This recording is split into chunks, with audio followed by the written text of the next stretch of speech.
नमस्कार, स्वागत है आप सभी का। मैं हूं आपके साथ सपना नौवार। शुरुआत करते हैं बुलेटिन की। वाराणसी खजुराहो वंदे भारत एक्सप्रेस ट्रेन रवाना हो गई है। प्रधानमंत्री नरेंद्र मोदी ने हरी झंडी दिखाकर इस ट्रेन को वाराणसी रेलवे स्टेशन से रवाना किया। स्टेशन पर इस मौके पर उत्सव जैसा माहौल देखने को मिला।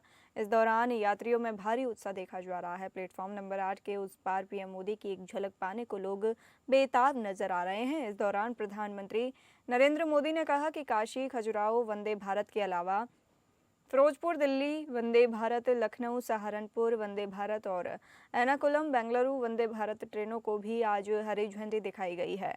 अब देश में 160 से अधिक नई वंदे भारत ट्रेनें संचालित हो रही हैं। प्रधानमंत्री नरेंद्र मोदी ने कहा कि आज देश में चलाई जा रही वंदे भारत, नमो भारत और अमृत भारत जैसी ट्रेनें भारतीय रेलवे की अगली पीढ़ी की नींव तैयार कर रही हैं। उन्होंने कहा कि यह सिर्फ रेल परियोजनाएं नहीं बल्कि भारतीय रेलवे को ट्रांसफॉर्म करने का एक राष्ट्रीय अभियान है। वंदे भारत ट्रेन को उन्होंने भारतीयों द्वारा भारतीयों के लिए बनाई गई ट्रेन बताते हुए कहा कि इस पर हर भारतीय को गर्व होना चाहिए।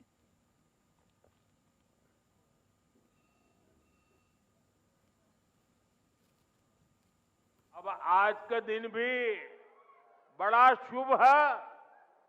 हम ई विकास पर्व के आप सब लोग के शुभकामना देत है। साथियों,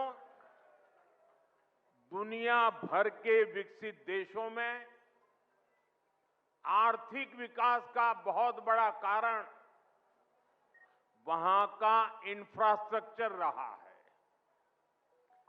जिन भी देशों में बड़ी प्रगति, बड़ा विकास हुआ है, उनके आगे बढ़ने के पीछे बहुत बड़ी शक्ति वहां के इंफ्रास्ट्रक्चर डेवलपमेंट की है। अब मान लीजिए कोई इलाका है, लंबे समय से वहां रेल नहीं जा रही है, रेल की पटरी नहीं है, ट्रेन नहीं आती है, स्टेशन नहीं है, लेकिन जैसे ही वहां पटरी लग जाएगी, स्टेशन बन जाएगा, उस नगर का अपने आप विकास शुरू हो जाता है। लेकिन जैसे ही एक छोटा सा रोड बन जाता है, किसानों की आवाजाही, किसानों का माल वहां से बाजार में जाना शुरू हो जाता है। मतलब इंफ्रास्ट्रक्चर यानी बड़े बड़े ब्रिज, बड़े बड़े हाईवे इतना ही नहीं होता है। कहीं पर भी जब ऐसी व्यवस्थाएं विकसित होती है तो उस क्षेत्र का विकास शुरू हो जाता है। जैसा हमारा गांव का अनुभव है, जैसा हमारे कस्बे का अनुभव है, जैसा हमारे छोटे नगर का अनुभव है, वैसा ही पूरे देश का भी होता है। कितने एयरपोर्ट बने, कितनी वंदे भारत ट्रेनें चल रही हैं, दुनिया के कितने देशों से हवाई जहाज आते हैं, ये सारी बातें विकास के साथ जुड़ चुकी है। और आज भारत भी बहुत तेज गति से इसी रास्ते पर चल रहा है। इसी कड़ी में आज देश के अलग अलग हिस्सों में नई वंदे भारत ट्रेनों की शुरुआत हो रही है। काशी से खजुराहो वंदे भारत के अलावा फिरोजपुर दिल्ली वंदे भारत, लखनऊ सहारनपुर वंदे भारत और एर्नाकुलम बेंगलुरु वंदे भारत, इसको भी हरी झंडी दिखाई गई है। इन 4 नई ट्रेनों के साथ ही अब देश में 160 से ज्यादा नई वंदे भारत ट्रेनों का संचालन होने लगा है। मैं काशी वासियों को, सभी देशवासियों को इन ट्रेनों की बहुत बहुत बधाई देता हूं। आज वंदे भारत, नमो भारत और अमृत भारत जैसी ट्रेनें भारतीय रेलवे की अगली पीढ़ी की नींव तैयार कर रही है। ये भारतीय रेलवे को ट्रांसफॉर्म करने का एक पूरा अभियान है। वंदे भारत भारतीयों की, भारतीयों द्वारा, भारतीयों के लिए बनाई हुई ट्रेन है, जिस पर हर भारतीय को गर्व है। वरना पहले हम कर सकते हैं क्या? ये तो विदेश में हो सकता है, हमारे यहां होता। होने लगा कि नहीं होने लगा? हमारे देश में बन रहा है कि नहीं बन रहा है? हमारे देश के लोग बना रहे हैं कि नहीं बना रहे? ये हमारे देश की ताकत है। बिहार विधानसभा चुनाव के पहले चरण की 121 सीटों पर वोटिंग के बाद अब बारी दूसरे चरण की है। दूसरे चरण में 18 जिलों की 122 सीटों पर 1302 उम्मीदवारों की किस्मत का फैसला मतदाता 11 नवंबर को होगा।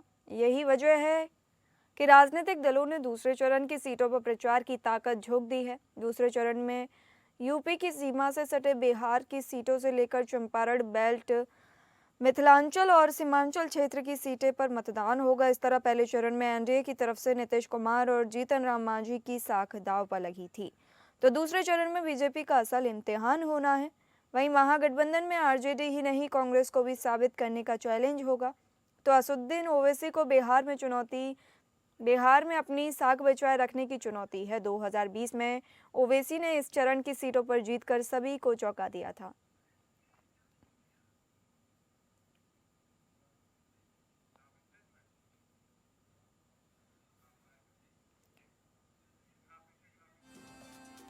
ग्राफिक्स के जरिए आपको बताते हैं बिहार के दूसरे चरण में कहां-कहां मतदान हुआ।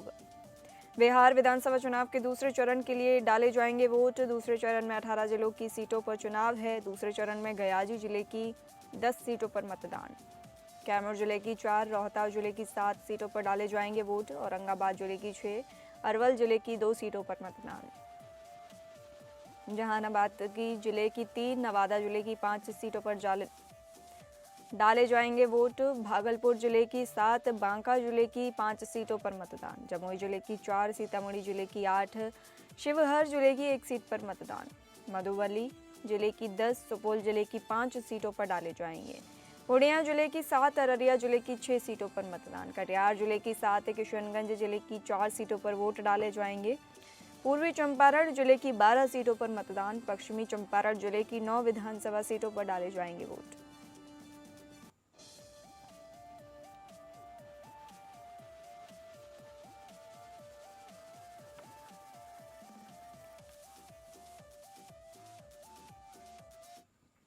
जम्मू कश्मीर के बीजेपी के सांसद जुगल किशोर शर्मा ने वंदे मातरम को लेकर छिड़े विवाद पर प्रतिक्रिया देते हुए कहा कि जिस मंत्र के माध्यम से देश ने आज़ादी पाई है और आज़ादी दिलाने में वो सभी महापुरुष जिसमें हिंदू, मुस्लिम, सिख, ईसाई शामिल थे, उन्होंने वंदे मातरम के बैनर तले आज़ादी की लड़ाई लड़ी और उसी से देश के प्रति समर्पण की प्रेरणा भी मिलती है। मुझे नहीं लगता कि वंदे मातरम का किसी को विरोध करना चाहिए। इसके अलावा बिहार चुनाव को लेकर सांसद ने कहा कि बिहार में हर व्यक्ति चाहता है कि विकास जिस तेज गति से चल रहा है, बढ़ रहा है, नरेंद्र भाई और नीतीश कुमार के नेतृत्व में ये आगे बढ़ता रहे, इसलिए लोग एनडीए को वहां पर फिर से ला रहे हैं।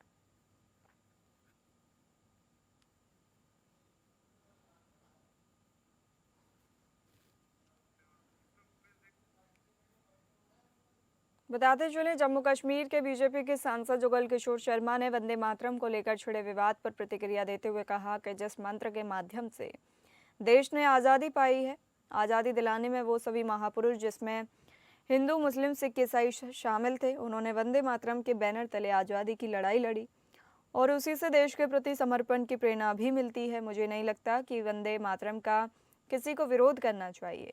इसके अलावा बिहार चुनाव को लेकर सांसद ने कहा कि बिहार में हर व्यक्ति चाहता है कि विकास जिस तेज गति से चल रहा है, बढ़ रहा है, नरेंद्र भाई और नीतीश कुमार के नेतृत्व में ये आगे बढ़ता रहे। जम्मू कश्मीर के अलग अलग जिलों में आतंकवाद का समर्थन करने वालों के खिलाफ पुलिसिया अभियान चलाया गया। इसमें कई जिलों में ओवरग्राउंड वर्कर्स के 100 से अधिक घरों पर एक साथ छापेमारी की गई है। राज्य पुलिस की टीम कुलगांव, डोडा, राजौरी और कठुआ में एक साथ रेड की। पुलिस अधिकारियों ने बताया कि यह तलाशी अभियान उन स्थानीय व्यक्तियों के घरों तक भी पहुंचा है, जो इस समय पाकिस्तान में रहकर आतंकी गतिविधियों को अंजाम दे रहे हैं। ये सर्च अभियान क्षेत्र में आतंकवाद को समर्थन देने वाले नेटवर्क को ध्वस्त करने के उद्देश्य से चलाया जा रहा है। पुलिस ने बताया कि आतंकवाद रोधी अभियान के तहत जम्मू कश्मीर में कुलगांव पुलिस ने पाकिस्तान और पाकिस्तान अधिकृत कश्मीर से कथित तौर पर गतिविधियां चलाने वालों के खिलाफ बड़े पैमाने पर कार्रवाई शुरू की गई। वहीं कुपवाड़ा में सुरक्षा बलों और आतंकियों के बीच मुठभेड़ हो रही है। सुरक्षा बलों ने 2 आतंकवादियों को मार गिराया है। खुफिया एजेंसियों से मिले विशेष इनपुट के आधार पर सेना और अन्य सुरक्षा बलों ने जम्मू कश्मीर के कुपवाड़ा जिले के केरन सेक्टर में एक संयुक्त अभियान शुरू किया। इस पूरे घटनाक्रम की जानकारी भारतीय सेना की चिनार कॉर्प्स ने दी है। चिनार कॉर्प्स के अनुसार यह अभियान घुसपैठ की कोशिश को नाकाम करने के लिए चलाया गया।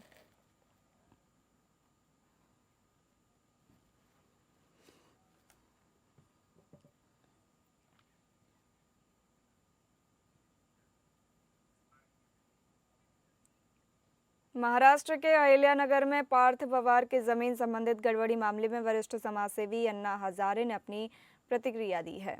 उन्होंने कहा कि अगर किसी मंत्री का बेटा इस तरह का व्यवहार करता है तो ये दुर्भाग्यपूर्ण है। इसमें असली दोष मंत्री का ही है, क्योंकि संस्कार सबसे महत्वपूर्ण होते हैं। पहले परिवार से लेकर पूरे समाज तक के संस्कार मायने रखते हैं।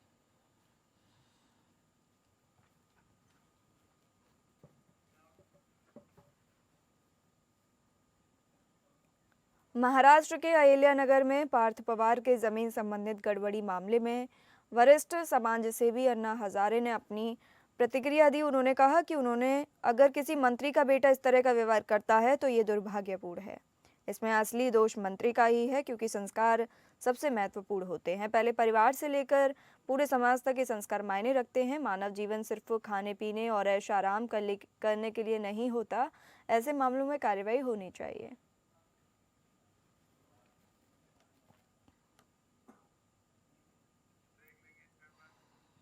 अफगानिस्तान और पाकिस्तान के बीच इस्तांबुल में हुई शांति वार्ता बिना किसी नतीजे के समाप्त हो गई। अफगान तालिबान सरकार के प्रवक्ता ज़बीहुल्लाह मुजाहिद ने एक बयान में कहा कि इस वार्ता के असफल रहने की मुख्य वजह पाकिस्तान का गैर जिम्मेदार और असहयोगी रवैया था। मुजाहिद ने बताया कि अफगान प्रतिनिधिमंडल ने 2 दिनों तक पाकिस्तानी प्रतिनिधियों के साथ बैठकें की। अफगान पक्ष ने वार्ता में सकारात्मक दृष्टिकोण और रचनात्मक परिणाम की उम्मीद के साथ भाग लिया था, लेकिन उनके मुताबिक पाकिस्तान ने वार्ता के दौरान सारी सुरक्षा संबंधी जिम्मेदारियां अफगान सरकार पर डालने की कोशिश की और खुद किसी भी स्तर पर जिम्मेदारी लेने से इनकार कर दिया।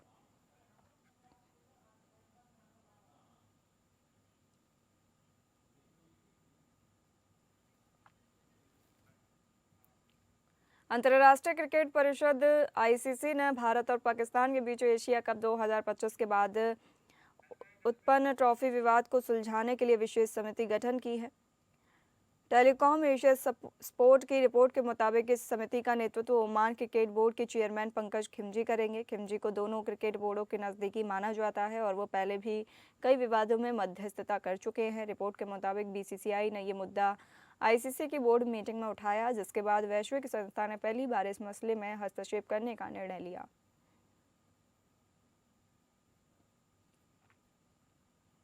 विवाद की शुरुआत एशिया कप 2025 के फाइनल के बाद हुई, जब पाकिस्तान क्रिकेट बोर्ड के प्रमुख मोहसिन नकवी ने विजेता भारतीय कप्तान सूर्य कुमार यादव को ट्रॉफी देने की कोशिश की, लेकिन सूर्य कुमार ने ट्रॉफी लेने से इनकार कर दिया। रिपोर्ट के मुताबिक सूर्य कुमार ने नकवी से ट्रॉफी स्वीकार नहीं की, क्योंकि नकवी पाकिस्तान के गृह मंत्री भी हैं और भारत में आतंकवाद को समर्थन देने में उनकी भूमिका को लेकर आपत्ति जताई गई थी।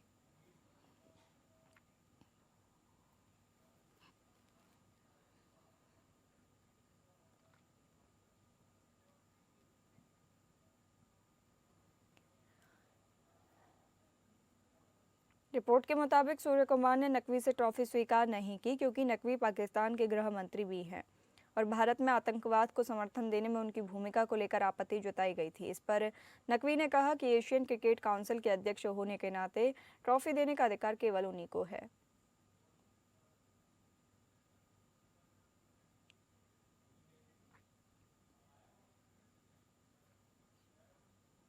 टेलीकॉम एशिया स्पोर्ट की रिपोर्ट के मुताबिक इस समिति का नेतृत्व ओमान क्रिकेट बोर्ड के चेयरमैन पंकज खिमजी करेंगे। खिमजी को दोनों क्रिकेट बोर्डों की नज़दीकी माना जाता है और वो पहले भी कई विवादों में मध्यस्थता कर चुके हैं। रिपोर्ट के मुताबिक बीसीसीआई ने ये मुद्दा आईसीसी की बोर्ड मीटिंग में उठाया, जिसके बाद वैश्विक संस्था ने पहली बार इस मसले में हस्तक्षेप करने का निर्णय लिया।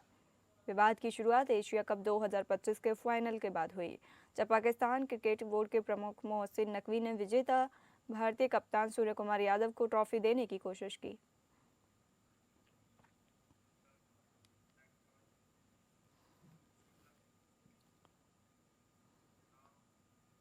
बॉलीवुड कपल विक्की कौशल और कैटरीना कैफ ने अपने पहले बच्चे एक बेटे को दुनिया में स्वागत किया है। हाल ही में जोड़े ने इंस्टाग्राम पर एक पोस्ट के जरिए यह खुशखबरी साझा की। विक्की और कैटरीना ने एक ग्रीटिंग कार्ड पोस्ट किया और कैप्शन में लिखा, धन्य हो ओम। इस खबर के बाद साथ ही हस्तियों ने कमेंट सेक्शन में हार्दिक बधाई संदेशों की बाढ़ ला दी।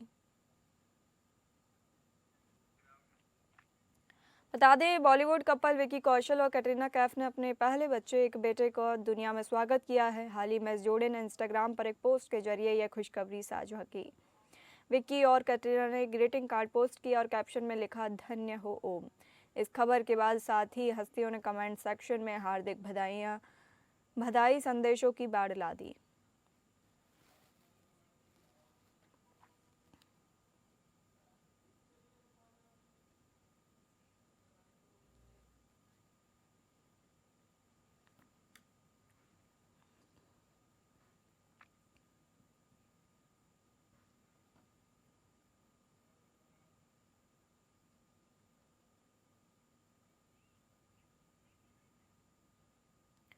आपको बता दें, बॉलीवुड कपल विक्की कौशल और कैटरीना कैफ ने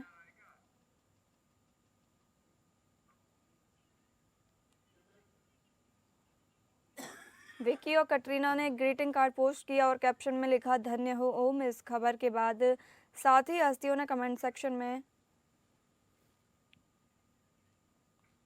फिलहाल इस बुलेटिन में इतना ही। नमस्कार।